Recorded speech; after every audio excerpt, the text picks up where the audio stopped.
Beneath the looming shadow of the Spanish Inquisition, to be a woman accused of heresy, witchcraft, or even the faintest breach of modesty was to face a destiny more dreadful than death itself. A mere accusation, perhaps murmured by a resentful neighbor or an overzealous priest, was sufficient to seal her fate. Proof was unnecessary. Defense was unheard. La Suprema, as the Inquisition was known, wielded its power with relentless precision. Although it had been formally instituted in 1478 by the Catholic monarchs, Ferdinand II of Aragon and Isabella I of Castile, to stamp out religious deviation, its reach quickly widened. Women who strayed from rigid social expectations, midwives, herbalists, widows, and even those who dared to speak too boldly within marriage, were among the most susceptible. They were often charged with brujeria sorcery, or with making pacts with the devil. Once her name appeared in an edito de fe, a public proclamation of accusations, the woman was torn from her household, shackled, and thrust into dank, lightless cells. For days or weeks she would linger, ignorant of her supposed crime. Terror itself served as the first torment. The inquisitors did not seek fairness, they pursued confession alone. Torture was not an accident of the process, it was embedded in it. Endorsed as early as 1252 by Pope Innocent IV, the practice became the Inquisition's calculated weapon. Their objective was never equity, it was submission. For a woman, caught within its grasp, the Inquisition stripped away not only her freedom but her very voice. Her body became the battleground. Her silence was read as guilt. Her screams were inevitable. The chamber was hushed, yet alive with tension. Above, a rope whispered against a pulley, swaying slightly in the still air. This was the strappado, a device chilling in its simplicity. Only a rope, a hook, a beam. No blade, no fire. Yet it stood among the most dreaded tools of the Inquisition. Women condemned to interrogation were not brought before it to be executed, but to be broken into confession. Bound at the wrists, their arms forced behind their back, the rope was threaded through the ceiling and fastened to their limbs. At a silent command, the executioner raised the victim skyward, her full weight suspended by her shoulders. Joints strained until they tore, muscles ruptured, and nerves were left damaged beyond repair. There was no bleeding, no visible laceration. The cruelty of the strappado lay in its masquerade as a gentler punishment. Inquisitorial records cynically labeled it a moderate form of persuasion, claiming it left no scars. The truth was far grimmer. Limbs were often rendered useless. Agony lingered long after release. Sometimes, the torment was magnified by sudden drops, letting the victim fall, only to be jerked upward again, magnifying the hidden injury.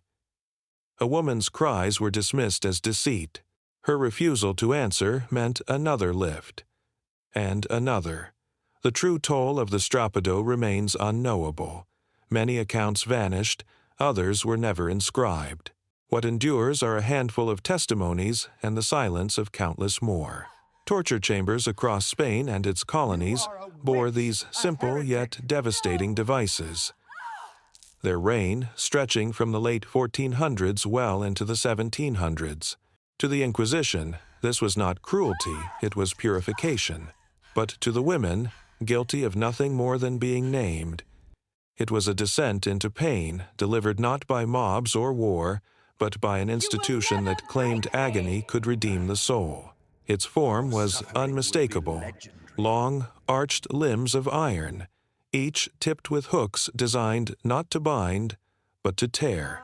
This was the iron spider, and its reputation alone was enough to spread dread among women ensnared by inquisitorial charges. Constructed specifically with female victims in mind, it masqueraded as an instrument of questioning, though it was little more than an apparatus of mutilation.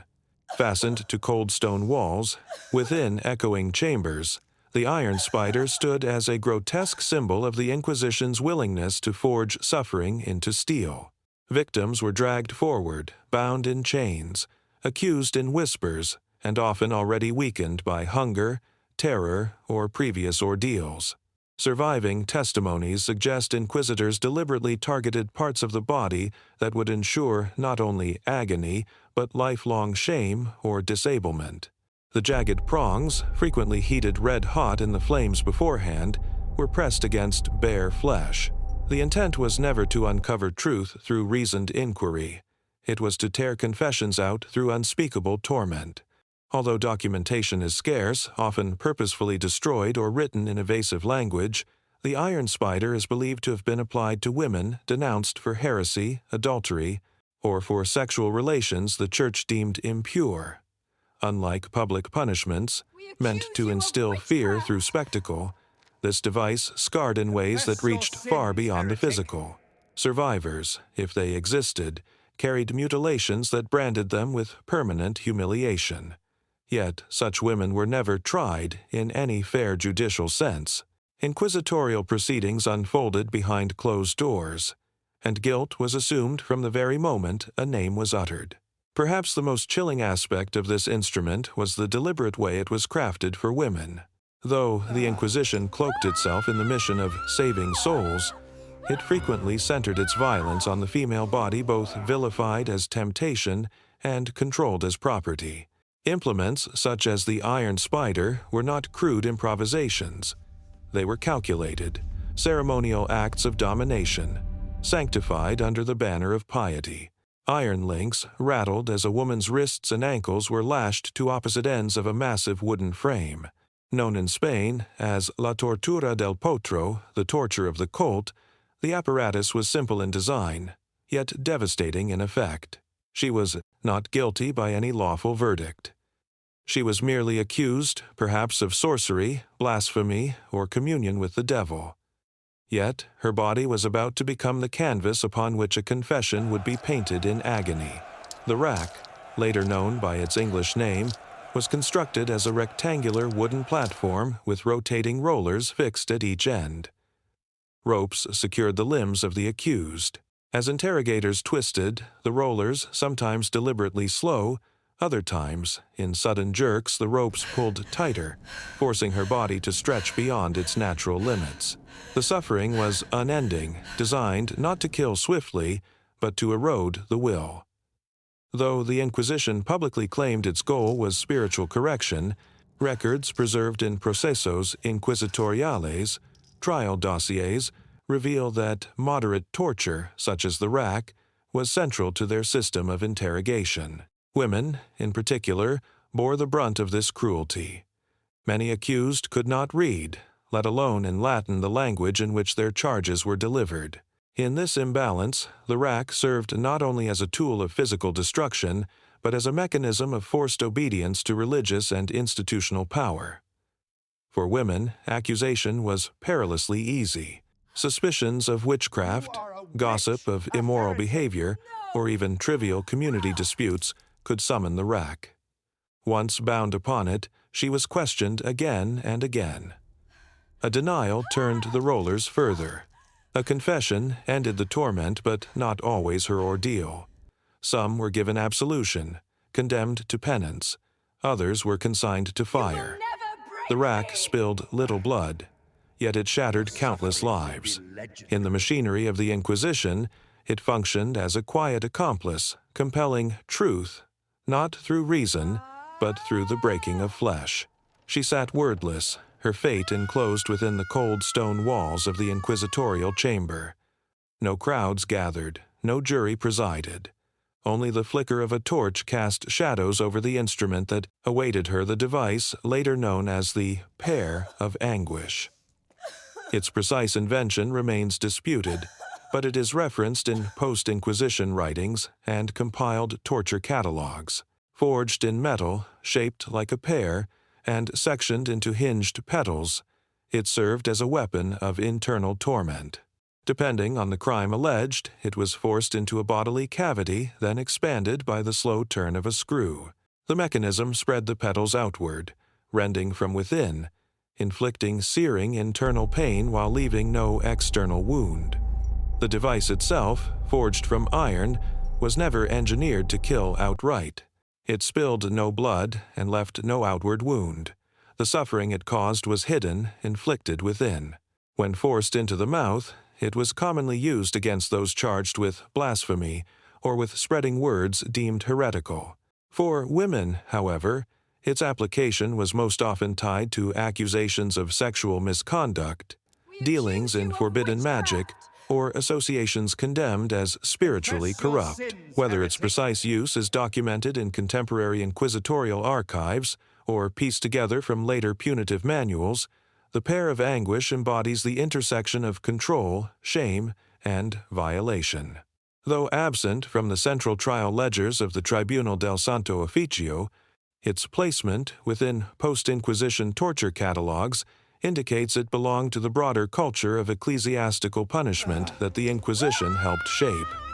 Officially, inquisitors emphasized that torture must be inflicted without the spilling of blood. Instruments such as the pear fulfilled this mandate, perfectly capable of delivering unbearable torment while leaving the skin unbroken. Its psychological impact equaled, and often surpassed, its physical cruelty. The forced insertion was an unmistakable assertion of domination in a system obsessed with policing purity. The body's most vulnerable passages were turned into weapons against it, punishing women not merely for alleged deeds, but for the symbolic roles others imposed upon them. Later writings name it the judgment chair, or at times the interrogation chair. Constructed entirely of iron or reinforced wood, it was embedded with hundreds, sometimes thousands of sharp metal spikes. These covered every surface: seat, back, arms, legs, even the footrest. Once a victim, frequently a woman accused of witchcraft, heresy, or moral corruption, was placed upon it, she was bound immovably in position. Variants of the torture chair appeared throughout early modern Europe, yet inquisitorial jurisdictions gave it particular weight and ritual significance. Restraints of iron at wrists, ankles, neck, and waist held the body perfectly still. Any movement, even a futile attempt to shift for relief, only pressed flesh deeper into the spikes. In some instances, coals were placed beneath the seat, heating the iron until agony became almost unbearable. The Spanish Inquisition rarely listed instruments by explicit name in its surviving records. Still, reports from territories under inquisitorial authority, Aragon, Castile, Naples, attest to the use of the silla de interrogar, interrogation chair, as a tool of coercion before verdicts were issued. Its design was not to execute, but to extract confessions, force compliance, and shatter resistance prior to formal judgment.